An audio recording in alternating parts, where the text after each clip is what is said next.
representing DNI, Ric Grenell. Good to see you tonight, Ric. Thanks for having me, Shannon. Always good to see you. Okay, so let's start with Hunter Biden and the Attorney General saying today he has no plans on the way out the door to appoint a special counsel regarding that investigation. Congressman Mark Green tweeting this: "Let me get this straight. A special counsel was appointed to investigate real Donald Trump based on malicious rumors, yet verified facts about Hunter Biden's business dealings don't warrant the same treatment." What do you think about that decision? There are other investigations ongoing.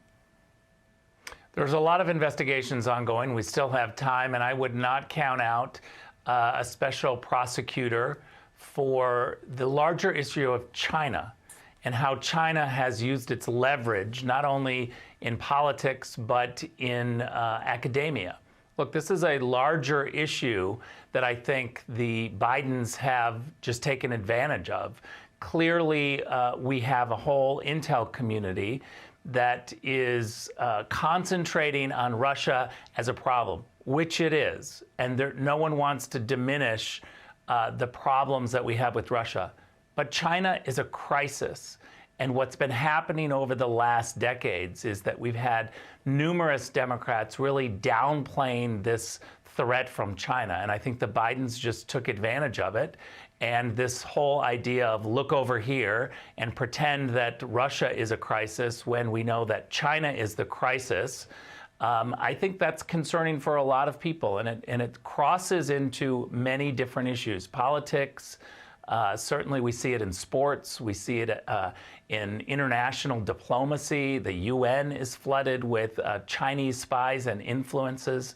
And academia, we know. So we've got to understand that China is a crisis, and it's been a hidden crisis for way too long. Well, and Minority Leader Kevin McCarthy talked about this in the context of Congressman Eric Swalwell, where there are growing questions.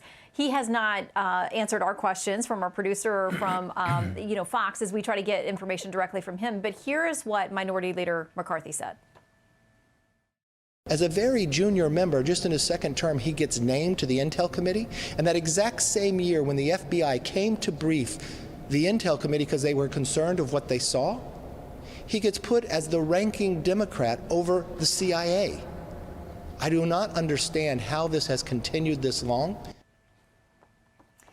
Speaker Pelosi has said she's got confidence in Congressman Swalwell, as a number of other high-profile Democrats have, but the GOP continues calls for him to be removed from the House Intel Committee. Does this go anywhere?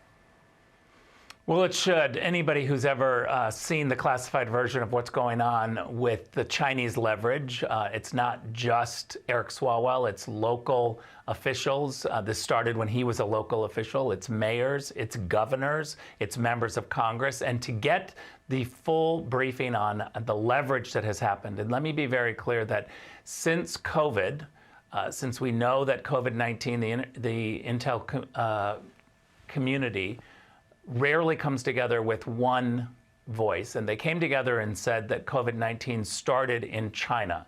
Since then, we've seen a number of Democrats really get aggressive about pushing the Beijing line, which is to always blame Russia on everything and to downplay the threat from China and to talk about different issues when it comes to the supply chain and really try to engage China on a level that I don't think that right now we should be engaging China on. We need to understand that this growing crisis with China is very real. And if you've looked at the information that Eric Swalwell found himself in, you would come to a conclusion that absolutely he should not be sitting on the Intel committee at a minimum.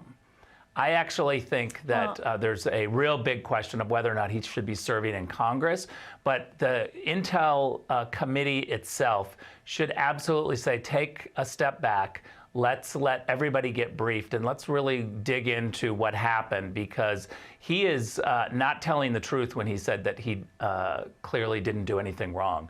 If you've read the entire Intel, if you know the classified information, he is in a heap of trouble. Well, we'll keep asking questions, but I hear what you're saying tonight, that you can acknowledge that there is trouble with both Russia and China, and there are both threats that we need to be aggressively honed in on. And I know that our intel folks are working around the clock every day and night on both of those issues, among many, many more. Ric, thanks for stopping in. Good to see you. Thanks, Shannon.